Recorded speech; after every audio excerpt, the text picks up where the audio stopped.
नमस्कार दर्शक बंधु कंठरे तुलसी माला परिधानर कौन रही नीति आ नियम एवं यह परिधान करने द्वारा कौन आमको फल मिली थाए एवं केउ भूल कले तुलसी माला को परिधान करी आमको तार शास्ति मिली थाए ताहा आज ये टॉपिक रे आमे जानिबा। आ जदि मो वीडियोटी आपण मानकु भल लागि ताले सब्सक्राइब आ लाइक निश्चय भाव में करेंगे आगको आउरी एई भली पौराणिक कथा सुनिबा पई। जदि आपण चाहूचंती आपण कृष्ण भक्त हवापाई कृष्ण को आपणकर आराध्य मानिबापाई कृष्ण को सर्वदा जप करिबापाई आउ तांको पाखरे निज दुख और सुख को सबु समर्पण करिबापाई ताहाले आपण प्रथमे तुलसी माला परिधान करंतु। कृष्णकर भक्त हेबापाई एवं कृष्णकर दीक्षा नेबापाई तुलसी माला परिधान करिबा होची एहार प्रथम पाहाच। स्कंद पुराण अनुजाई जदि कौनसी भक्त कंठरे तुलसी माला परिधान करे तेबे से चारिधाम न जाइकी मध्य तार फल और पुण्य अर्जन करिपारे। एहा व्यतीत सबु तीर्थ स्थानर जलरे स्नान न करिकी मध्य सेही व्यक्ति पुण्य प्राप्ति करिपारिबे। 100 अश्वमेध यज्ञ कला परे जो फल प्राप्ति होइथाय जो पुण्य प्राप्ति होइथाय ताहा केवल तुलसी माला परिधान कले सेही फल मिलिथाय। पद्म पुराण रे वर्णित अछि जे जदि कौनसी भी व्यक्ति तुलसी माला परिधान करे तेबे मृत्यु परे जमदूत माने सेही व्यक्ति को स्पर्श भी करि पारंते नाही ताकू केबे भी जमलोक को जीवाकू पड़े नाही सेही व्यक्ति को जमंकर दर्शन प्राप्ति होई न थाए।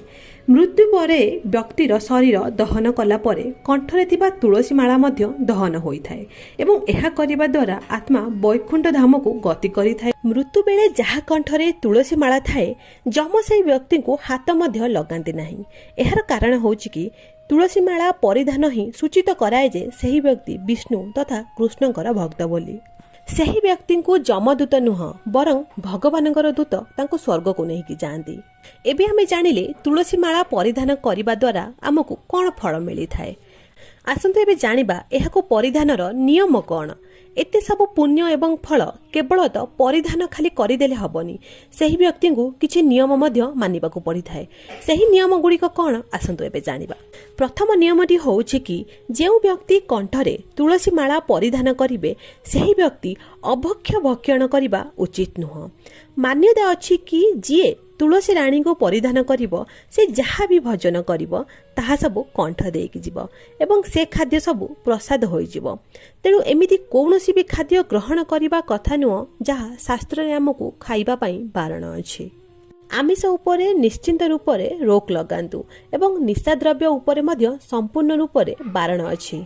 मुख्यतः जेउ व्यक्ति माने तुलसी माला परिधान करिवे से माने आमिष और निशा द्रव्य को संपूर्ण रूपे बंद करिबा दरकार।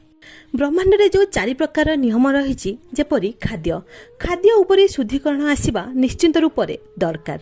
अवैध स्त्री अबा पुरुष मानक सहित संपर्क करने निश्चिंत रूपरे बारण करा जायछि।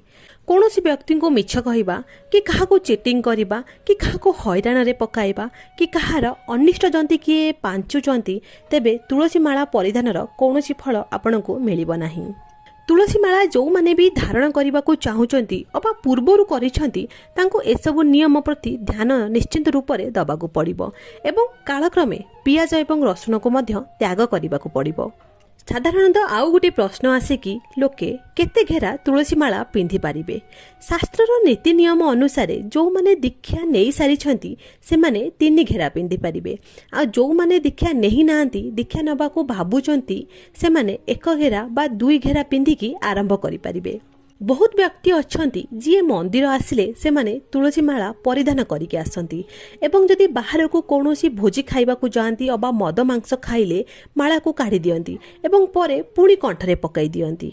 एपरि करिबा कथा नुह एहा अनर्थर कारण। जेपर्यंत कौनसी व्यक्ति संपूर्ण भावरे सुनिश्चित न होइचंती कि से आमिष अबा निशा द्रव्य अबा नर अबा नारी प्रति लोभ आउ मोह छाड़ी नाहंती से माने कदापि माला परिधान न करंतु। जेपर्यंत कौनसी मनुष्यर एई सबु जिनिस प्रति मोह माया न जाइची से पर्यंत से माने तुलसी माला परिधान न करंतु कि श्रीकृष्णकर दीक्षा नबा पई न भावंतु। आउरी गोटे बड़ प्रश्न आसे कि कौनसी स्त्री लोक जदि भाबुथुबे कि ऋतुस्राव समय रे ई तुलसी माला को परिधान करि परिबे ना काढ़ी देबे तेबे एहा प्रकाश अछि जे स्त्री लोक माने तांकर ऋतुस्राव समय रे मध्य माला परिधान करि परिबे। माला परिधानर कौनसी बारण नाही। आशा करछि दर्शक बंधु भिडियोटी आपण मानकु निश्चिंत रूप से भल लगी जदि भल लगी देन लाइक और सब्सक्राइब निश्चिंत भाव